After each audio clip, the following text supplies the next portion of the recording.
Sa panahon ng mabilis na impormasyon at kaliwat ka ng balita, kailangan mo ng isang channel na mapagkakatiwalaan, diretsyo at para sa bayan.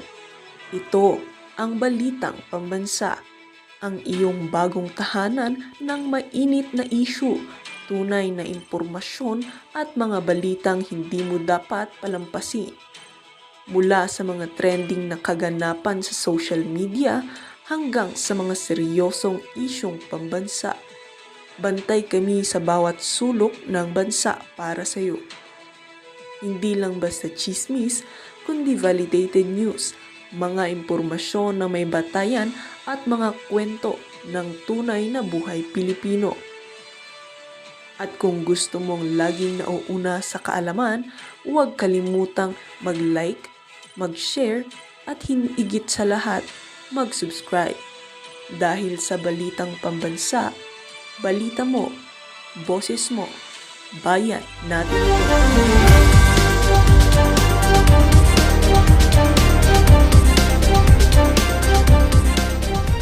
Mga ba sinasabi natin? Meron ho atang susunod dito kay Shendanya at dito kay Richard Higdarian. Mamaya na ho natin yan. Ito ho muna, ito mainit ngayon sa social media. Ito yung talagang ika nga pinag-uusapan ng ating mga kababayan. Itong balita ng mga nawawalang mga sugarol. Base ho, sa pinaka-latest report ng Tribune, yun daw mga natagpo ang buto-buto, yung pangbulalo dyan sa Taal. Taal bones, useless, no DNA found. Anak ng tokoy, tayo dyan.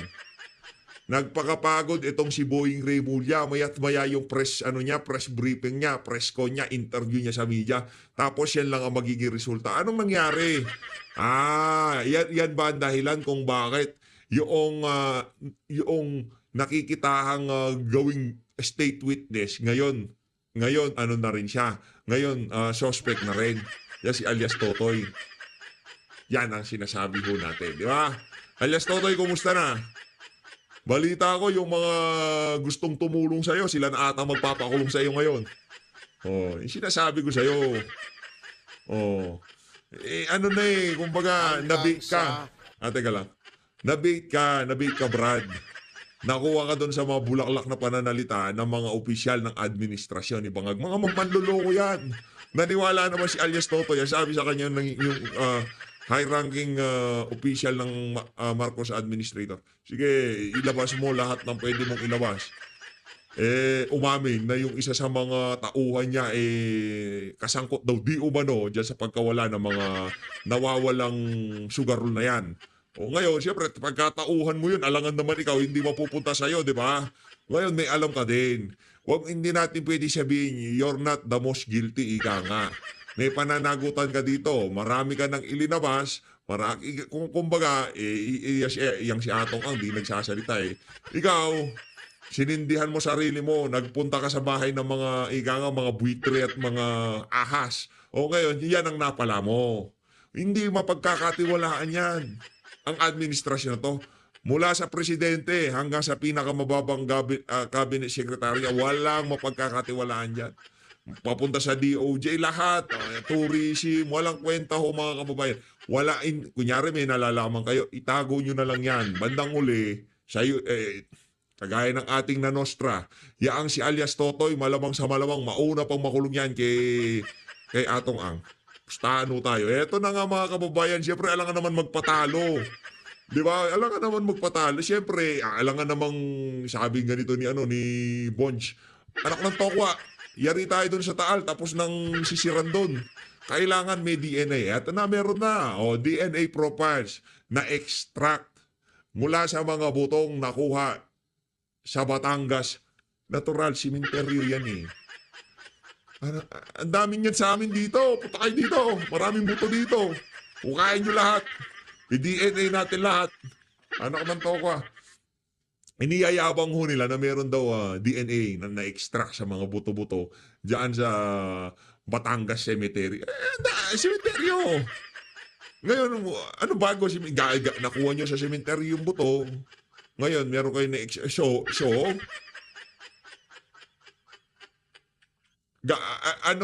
Ganito na lang. Sa hindi kasi hindi pwede eh. Kahit sabihin natin merong na-extract na DNA diyan, hindi mo pagkakatiwalaan 'tong administrasyon na 'to eh. Para sa mga biktima nitong mga nawawalang sabungero na 'to, pahinga na ho kayo. Ako na nagsasabi sa inyo, kung sa susunod na administrasyon magkakaroon ng tama at talagang hindi kargado ng politika ng pag-iimbestiga diyan sa mga nawawala na kamag-anak nyo, yun ho, doon ho kayo sumandig, ika nga, yun hong tayuan ninyo. Pero dito, naku, bababuyin lang ho yung pagkawala ng inyong mga mahal sa buhay. Hindi ho tayo naniniwala na itong administrasyon na to ay makakapagbigay linaw sa anumang issue na nangyayari ngayon sa ating bansa. Hair follicle test nga ho, hindi ho sila makakana eh. Hahanapin pa nila yung mga nawawala yung kamag-anak. Malabo ho yun mga kababayan.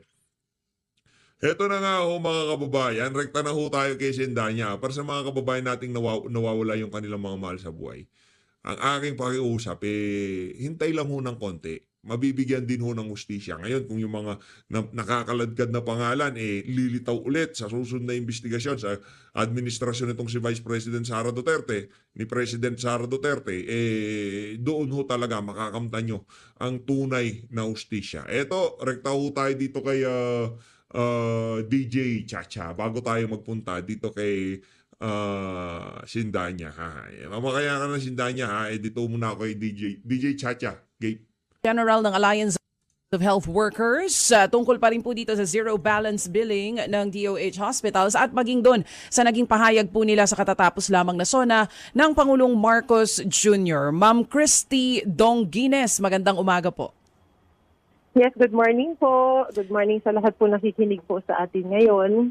Salamat po sa oras ngayong umaga, ma'am. Diretso tayo agad dito po sa naging pahayag ninyo sa katatapos lamang na SONA ng Pangulo. Ano po itong binabanggit ninyo na budol dito sa naging pahayag sa health agenda ni Pangulong Marcos Jr. last SONA?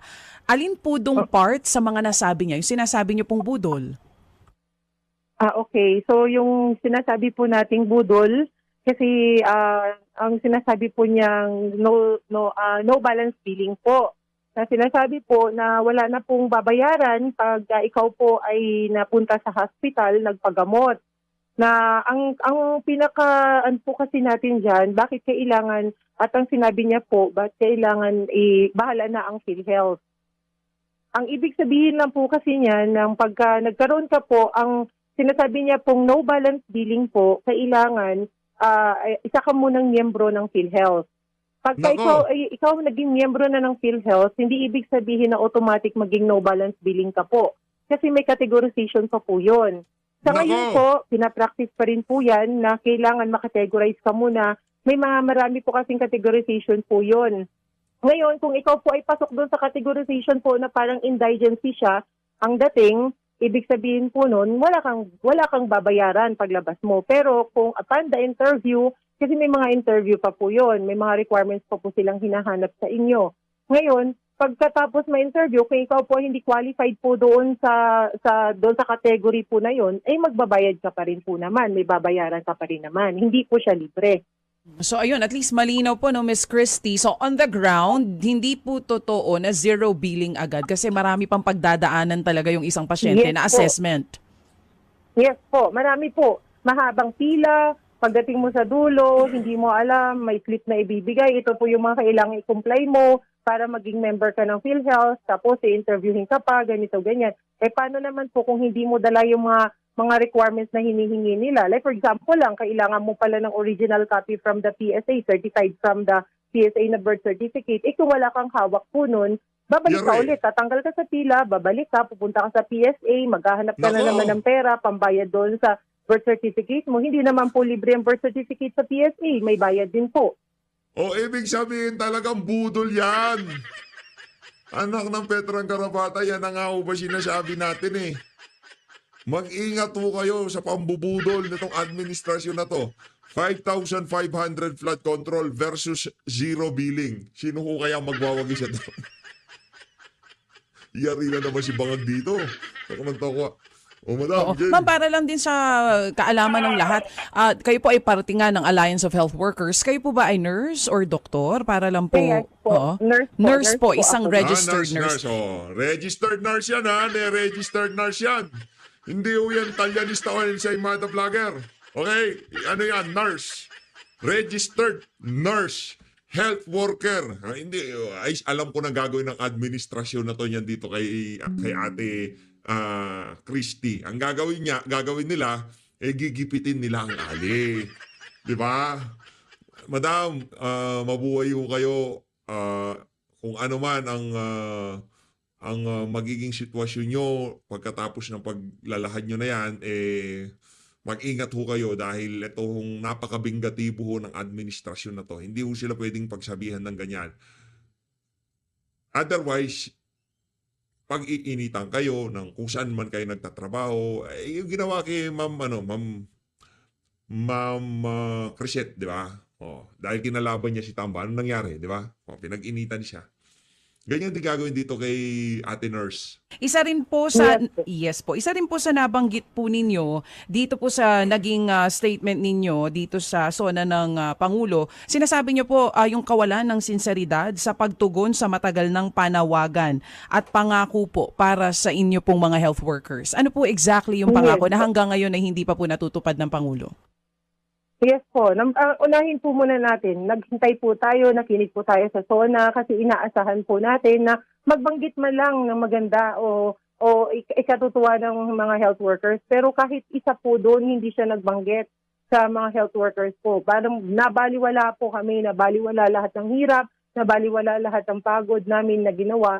So ang isa pong sinasabi po ko dahil wala siyang sinseridad na hindi niya pagtugon po, ang panawagan po natin, alam naman po ng lahat talaga po yun, na talagang kailangan po natin na nakabubuhay na sahod po. Mga benepisyo po na hanggang ngayon marami pa pong hindi nakakatanggap. At sapat po na at gusto po natin libre, komprehensibo po na serbisyong pangkalusugan para po sa atin, sa mga mamamayan po natin, lalo-lalo na po sa mga mahihirap nating mga kababayan. Tapos, isa pa po, ang pinapanawagan din po natin na dapat gawing regular ang mga kontraktual nating mga kasamahan. Okay. I get it now. Christy. Anyway, kung sinabi mong budol yang ano to, minsan nandiyan kayo sa administrasyon.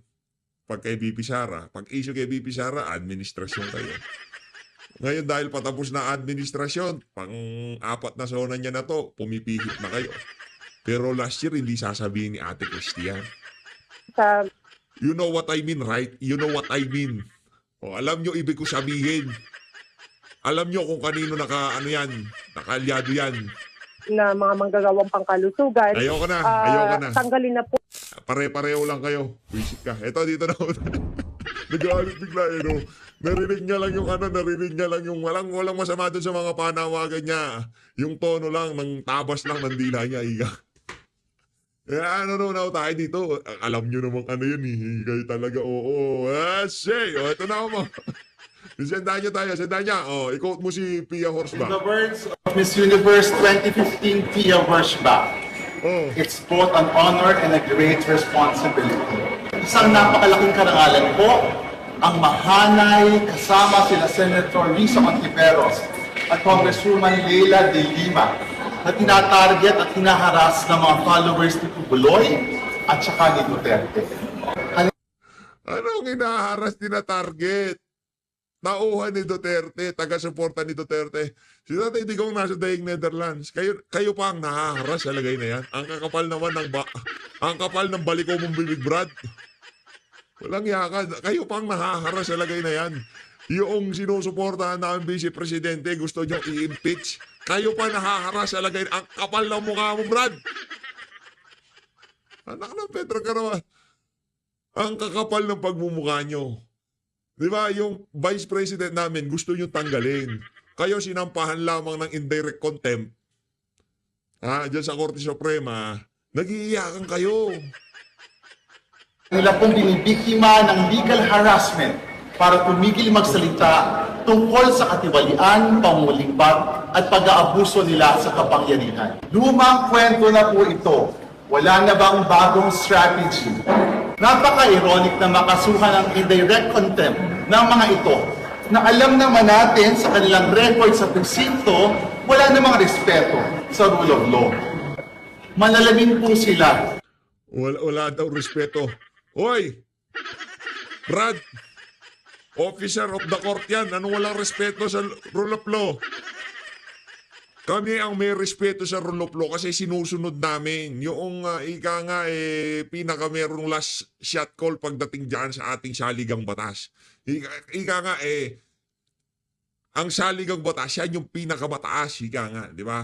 Ang makakahuling mag-e-interpret niyan, ang huling message niyan, hindi kung sino-sino. Ang Korte Suprema. Kaya kami, nasa likod kami, nasa harap kami ng Korte Suprema dito sa isa na to. Hindi namin nakakayaan ng mga nasa kadiliman, yung sympathizer ng mga makakaliwa, ang babalahura sa ating mga maestrado at Korte Suprema. Kung kayo na lang makikipagbalagbagang kami sa inyo, itutuwid natin yung mga baluktot nyong pag-iisip. Hindi baluktot na mukha. Ano yan? Matinding kailangan nyo para maituwid yan. Itutuwid natin yung mga baluktot, yung mga balikaw nyong pag-iisip. Walang niya kayo. Sila pa talaga ang nagkaso ng contempt. Kung ito ang consequence ng pananagot kay VP Sara Duterte sa kanyang pangungalipat sa kaban ng bayan at pang-aabuso sa kapangyarihan, again, I am at peace. Okay na, at peace ka na. Ikaw yan yung hindi pala kompleto na panood natin kagabi. Ayun na nga mga kababayan, kasunod ho ng pagsasalita na yan itong si Sindanya. Eto na si Attorney Yes Yo Topacio. Marami naghihintay dito dito kay ang tawag Mr. Sex Appeal. Ito, pakinggan nun natin si Mr. Sex Appeal. Padre Faura sa harap ng Supreme Court. Oh. Ayan, kasi ganito po yan. Humingi kami ng rally permit para sa harap ng Supreme Court. Opo. Kaya ko yan nangyari. Why? Okay naman sa City Hall ng Maynila. Ang tumutol yung Manila Police Department. Alam niyo ang reason? Hindi daw Freedom Park yung Padre Faura. Sabi ko, sana binasa nila yung Public Assembly Act. Ayun. Kaya nga humihingi ng permit, hindi Freedom Park. Ayun. Oh. Kung Freedom Park, di na kailangan ng permit. So, para hindi na lang namin kontrahin yung MPD, ay doon na lang kami sa Freedom Park nag-rally sa Liwasang Bonifacio Opo. bago i-file yung mga petisyon. Hindi naman namin masisisi. Hindi naman namin pwedeng pigilan. Yung mga kasamang nag-rally Sumama rin doon. sa Liwasang Bonifacio, Opo. gusto daw samahan kami mag-file ng petisyon. Ala. Wala namang masama roon. Ang dami nila. Alam nga namang isa kayo sa jeep, wala namang kaming sariling sasakyan. Opo. Naglakad na lang kami. Ah. Then, nagtipon-tipon kami na sa harap ng Supreme Court habang nagpa-file, sila nasa labas, nasa loob kami habang nagpa-file ng petisyon. Okay. Hindi kami nag-rally. Opo. Oo. Naglakad lang kayo. Naglakad kami bago naghintay sila ron sa labas. Opo. Habang naghihintay sila ron, may mga sinabi silang pahayag. So, hindi po kami nag-violate. Ayun. Hindi kami nag-rally. Nag-file lang kami. Sinamahan nila kami. Ayun. Oo, di ba? Oo, di ba? Noted. Okay. Oo. Anyway, ang dami nang reaksyon sa SONA, Ma'am Jubes. Yes Pero ano ba po. yung sinasabi mo kanina? Yung isang congressman. Oo. Hindi, ako lang naman, sarili ko lang to, attorney. Although, Siyempre. matagal ko nang di nakikita si Congressman Briones, Nick Briones. Pero ang akin lang, yung bang tumingin ng game. Let's say, Oo. sabihin na natin sugal yung, pero nasa cellphone natin eh. Hindi natin maiiwasan na tumingin, di ba? Oo. At saka hindi ko siya nasisisi, ha? Mali ba yun? Hindi, para sa akin hindi. Oo, Kasi diba? napaka-boring nung SONA eh. Yun Oo. lang. Hindi. Alam mo, buting na lang, hindi porn yung tinignan niya. Mas lalong grabe. I-fact check mo ko, Opo. ha? May isang miyembro ng parliament sa Indonesia Opo. na telephoto lens siya habang nagsesesyon yung parliament. Nanonood siya ng porn. Oh, Yeah, grabe. Oo, sa kanyang telepono. Sa sobrang Opo. hiya niya, nag-resign siya. Ayun. Ito naman hindi naman kailangang mag-resign Mag-resign, si oo. Congressman Briones. Hindi naman at saka sabi naman niya, hindi naman daw siya tumaya. Opo. Na curious lang. Opo, yun. Pero attorney, dapat pakiusapan natin yung mga telecommunication. If ever na bawal yun, tanggalin nila yung sa cellphone natin. Hindi nga bawal eh. Oh, hindi pala Paano bawal tatanggalin, eh. di ba? Permitted ng PAGCOR. Yan nga ang sinasabi nila. Dapat tanggalin na yan kasi accessible to everyone. Oh, ayun pala eh. Bakit minamasama ng iba? Diba? Ewan ko. Ayun. Kung hindi maganda yon, di gawin yung interesting yung SONA para hindi na manood ng sabong. Ayun. Di ba? Manood na lang ng SONA. Tama daw. Di ba? Oo. Hindi, ang sa akin lang naman sana sir, bigyan ng freedom yung mga tao kung saan nila gustong manood. Kung That's sa all. ayaw makinig ng SONA, ano magagawa natin? Ayun nga po. Oo. Boring daw eh. Oh. Boring. Pero attorney, sana hindi na lang siya pumunta. Pwede bang hindi siya pumunta doon? Congressman siya, di ba? Natatawa nga ako rito kay Linda Humilla Abalos. Unang-una pa daw na araw ng sesyon, hindi na ginagampanan ni Amy Marcos, ni Robin Padilla. Di ba may mga senador na hindi nanood ng SONA? Si Robin Padilla bilang protesta doon sa ginawa kay Pangulong Duterte. Opo. Hindi na daw ginagawa nila ng mga senador ang trabaho nila. Ma'am, Maring Linda, hindi po trabaho ng legislator ang manood ng SONA. Yan po ay isang seremonya lamang na pwede mong puntahan, pwede mong hindi puntahan. If you want to. Oo, pag inanyayahan ka. Oo. But while it is a joint session of the House and the Senate at magre-report yung presidente, hindi po legislative ang nature niyan. Okay. Oo. So, hindi po kasama sa trabaho. Ang trabaho po, strictly speaking, ay mag-legislate. Ayun. Anyway, klaro yan. Okay. At saka congratulations, attorney. Bakit? Yung pagiging Anong nangyari? makulit mo, hindi talaga natanggal si, Ay, oo! Si Auntie Claire. Pagpasalamat tayo Diba? kay Pangulong Marcos. Bongbong Marcos. Junior. Congratulations. Sapagkat Diba? yung ating hinihiling na Natupad. huwag tanggalin Ayan. si Jose Claire Castro ay tinupad niya! Masaya naman ang PCO, Masaya diba? na naman ang taong bayan. Yes. Sa kabila ng lahat ng baha, at least pagka bumabaha, natatawa pa rin sila. Yun. Oo, pag lumulusog sila sa baha, pwede silang manood sa YouTube, sa TikTok, makikita nila si Jose Castro, matatawa sila. Ayan. Oo, yan. Ibig sabihin, masaya lang. Yan. Pag nakita nila yung palikpik ni Jose Castro, ay matutuwa na sila. Oo. Bolero yun. Alin? Bolero. Yung ganon. Akala ko bolero si Claire Castro Ay, eh. po, bolero yung suot niya. Yun pala tawag ng bolero. Bolero. Kaya pala, bolero. Pag babae, bolero. Ayan. Oo. Anyway, thank you, Opo, thank you, Mr. President. Mr. President. Salamat. Yes. Natutuwa. Baka mag-rally tuloy kami sa Malacanang. Dahil natuwa tayo, Oh, huwag dahil na. natuwa tayo. Huwag na, sir. Pasalamat. Thank you, Mr. President. Ayan. Yan. Ay, may kanta sa Japanese Tuloy yan. ang ligaya. Ayan, dapat ganito pag-aralan mo, attorney. Thank you for your kindness. Thank meron you for your tenderness. Akala ko ba, Japan, ba't English? Hindi, niloloko version na mo ako hapon yun. Kasi may nag-request attorney na yung pagpapasalamat, idaan na lang daw natin sa kanta. Ayan. Akala ko yung may kanta doon, di ba? Yun lang ang alam kong kantang Japanese eh. Ano po? Yung tato ni Aramina dito too. Ano ba yun? Yung sa Voltus Kanta mo 5. ganon? meron. Hindi ko alam yan. Yung team ng Voltus 5. Ah, okay. Tato ni Aramina dito too. Ang palam yung kanta yun. Ang bira. Voltus 5 team. Anyway, speaking of trabaho ng legislator, hindi rin po trabaho ng legislator tong pakialaman ang Supreme Court. Ito na naman, may kaulaluan na naman ginagawa itong dalawang mambabatas natin, ha? Si Kiko Panghilinan at si Bam Aquino. Alam nyo, si Bam Aquino, dapat dito tayo bumili ng mga timba kung saan natin ipunin ang tubig baha. Yan. Alam mo Ano kung ba bakit? yan? Ha? Sige, bakit po? Orokan eh. Oro. Plastic. O plastic. Di ba? Orokan. Oo nga. Di ba nung nagkakampanya siya para lang makuha ang boto ng ibang taong undecided, sabi niya, hindi daw siya masyadong nagpa-prioritize sa impeachment, mas marami pa daw na dapat i-prioritize. Ngayong nahalal na, nakuha na yung boto.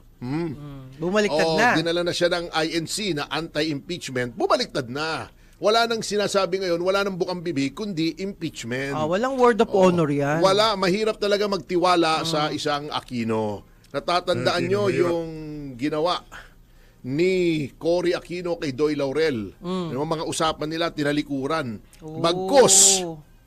Bagkos. Siniraan pa ng siniraan si Vice President Doy Laurel. Samantalang kung hindi nag-give way si Vice Presidente Laurel sa pagtakbo niya bilang presidente, baka hindi nagkaroon ng people power. Kasi magdi-divide yung opposition. Hindi pwedeng sabihin ni Cory Aquino na dinaya siya. Bagamat ang official count ay nanalo si Pangulong Marcos Sr.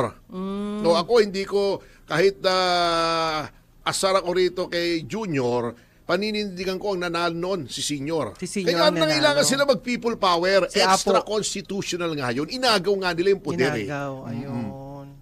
So yun na nangyari. Ako ayoko ng mga pangaagaw ng poder via extra constitutional means. Opo. Kaya yung mga nananawagan, RevGov, or magkudeta against President Marcos, ayoko po niyan. Wag, For the record, wag. ayoko Wag, ng wag. extra constitutional. Opo. Kung papalitan ang pinuno, it should be by constitutional means. Opo. Yung ayon Correct. sa saligang batas Saligang at batas. ayon sa rule of law. Kasi Yes. lagi tayong rule of law. Kaya ngayon ang sinisigaw natin kahapon eh. Opo. Diba? Opo. Respect the Constitution, respect the Supreme Court, respect the rule of law.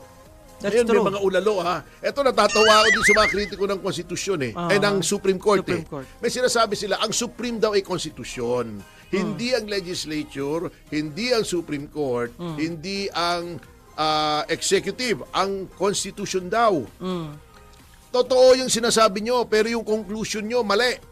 Kaya daw, hindi maganda yung ginawa ng Supreme Court na nakialam sa legislature tungkol sa impeachment. Kung sinasabi nyo ang Supreme ay ang Constitution ang nagbigay ng kapangyarihan Sa kanila. sa Supreme Court na sila ang mag-determine. Hindi po lamang optional. Ang ibinigay sa Supreme Court ay hindi lamang judicial power. Opo. Na alam naman natin kung anong ibig sabihin ng judicial power. The power to hear and decide actual controversies. Pinalawak pa. Uulitin ko na naman sa mga matitigas ang ulo katulad ni Bam at saka ni Kiko.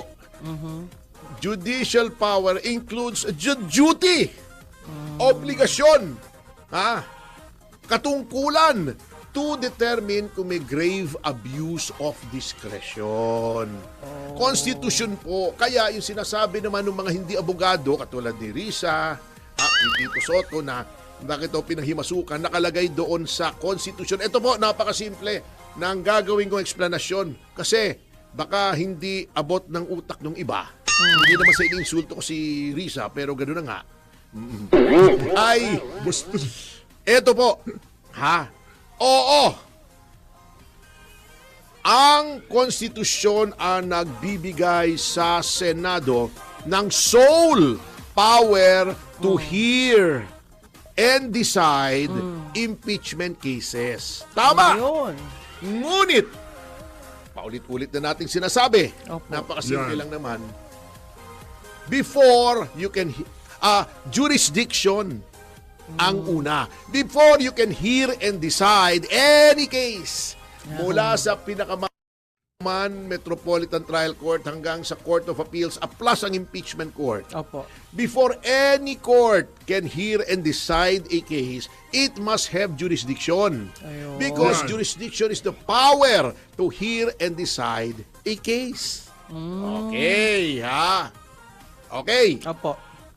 Ngayon, sinabi nga ng Supreme Court, wala kayong jurisdiction. Bakit Supreme Court at hindi impeachment court? Sapagkat may aligasyon ng grave abuse. At ayon din sa konstitusyon, the same constitution that created the impeachment court ay ang Supreme Court ang may katungkulan na sabihin kung may grave abuse. Anong ibig sabihin kapag may grave abuse? Ha? Walang jurisdiction. Kasi grave abuse of discretion amounting to lack or excess of jurisdiction. Walang jurisdiction o sumobra sa jurisdiction. May power ka pero sinobrahan mo yung pag-exercise ng power. Okay. Paano magpapasok yung constitutional power ng impeachment court para mag-hear and decide kung walang jurisdiction? So, it never vested. The power to hear and decide never vested in the impeachment court in the first place kasi may 1-year ban nga among other things. Okay. Yun Malinaw, po ah. yun, Miss Ontiveros. Magtanong po kayo sa abogado kasi ang problema, ang pinagtatanungan yung abogado, yung may confirmation bias. Katulad siguro ni Tony Carpio, the feeling niya nasa Korte Suprema pa siya na dapat magmamaig. Akalapit mo namang sabihin mali daw, factually in error.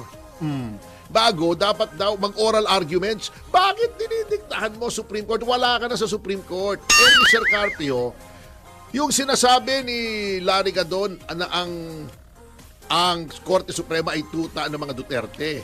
Ikaw, Mr. Tony Carpio, noong ikaw ay nasa Korte Suprema, lahat ng boto mo ay pabor dun sa nag-appoint sa'yo. Di ba yung sa Arroyo, yung TRO, kinontra mo dahil ang nag-appoint sa'yo ay, ang kinakampihan Si mo ay yung si Aquino. Dahil ikaw ay out and out dilawan. Si Tony Carpio, lahat ng boto niyan is in accordance with his political beliefs. Political, hindi sa batas. O ano Hindi sa nangyayari, batas. Mr. Carpio? Lagi kang nasa minority. Lagi kang natatalo sa botohan. Laging mali ang iyong opinion. Bakit ko sinasabing mali? Dahil ang majority lang ang tama. Ganon po ang Korte Suprema. Mag-dissenting opinion ka man, mali ka pa rin.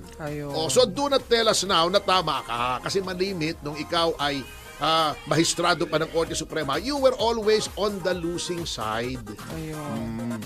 Do not dictate on the Supreme Court. Bordering on contempt na yung ginagawa nyo Nako. Kung ano-anong criticism na.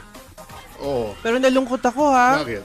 Inendorso ng INC si Senator Bam Aquino. Tapos ngayon hindi niya sinusunod yung magandang plano niya noon.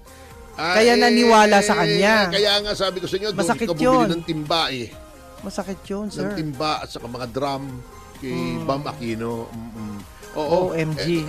Ito pa ba naman ito, magpupush ka ng resolution from the Senate, sasabihin mo kung anong dapat gawin ng Supreme Court, hindi mo na ginalang yung separation of powers at saka yung pagka-co-equal ng Supreme Court, ibe-pressure mo. Ano ba namang mentalidad ang mga ito? Kasi ang mga nalalagay sa Senado, yung walang yung mga walang statesmanship at saka senatorial temperament. Alam nyo kaya Senate yan, Senex ang root word niyan in Latin.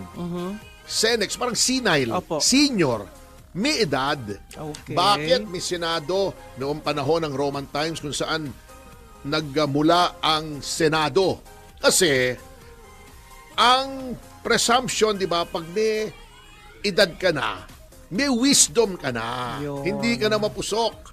Mas malinaw ng pag-iisip mo. Kaso mo, may mga tao pala na tumanda nang walang pinagtandaan. Yun ang Batangas, masakit. di ba? Oo. Yun ang nangyayari nito. Bakit mo impluensyahan ng Supreme Court? Gagamitin mo pa yung office mo as a senator para impluensyahan? Kung Sayang. mag-disagree kayo, Ay Sayang. nako, may sinasabi pa itong si Carpio. Sorry po, hindi na po kayo miyembro ng Supreme Court. So your opinion is only as good as the opinion of my driver or of my secretary or myself. And I disagree with you. Sasabihin pang hindi yung 1-year ban nag-a-apply. Palpak ang House. Ayaw sumagot sa Supreme Court. Mr. Justice Carpio, although you are free to give your opinion, wag kang magmamarunong na parang mas magaling ka pa sa Korte Suprema. Pangit po yun. Since nawala ka na sa posisyon. Wala na Oo.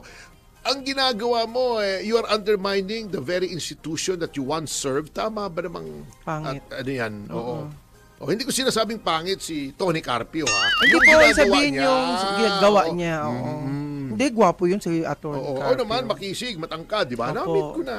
Opo. Matalino naman. Opo. Oo. Nakalimutan Kaya lang, I respectfully disagree. At ang naiinis ako dyan, bakit parang inu-influensyahan mo yung Korte Suprema? Sasabihin mo, ay hindi, dapat ganito yan, dapat ganon. Ayan. Medyo masyadong overbearing. Lalong maiinis sa'yo yung taong bayan pagka ganyan. Opo. Well, gusto ko rin i-congratulate si Pangulong BBM sa SONA kasi na-focus sa kanya ang attention ng SONA. Hindi, ito nga ang gusto kong sabihin sa SONA, Opo. ha? Opo. Yan pagpapatuloy natin ang ating pag-aaral mamaya-maya. In-acknowledge na ng ating Pangulo na may corruption. Yun Di yung ba? magandang nagawa Sabi niya, hindi ba kayo nahihiya? Yun. Nagpalakpakan naman. Opo, totoo Oh, yung mga ulalo doon, di ba? Hindi ko sinasabi natin ulalo. Yung karamihan doon, mga ulalo na kontratista. Palakpakan naman! Samantala, ngayon, etong sinasabi ko, kung talagang seryoso itong mga taong ito sa accountability kayo ng accountability dito sa kay Sara, ang tingnan nyo, ang imbestigahan nyo, etong flood control. Eto ha, tingnan nyo, umpisahan ko lang yung ating pag-aaral. Ipagpapatuloy natin yan mamaya. Alam nyo ba,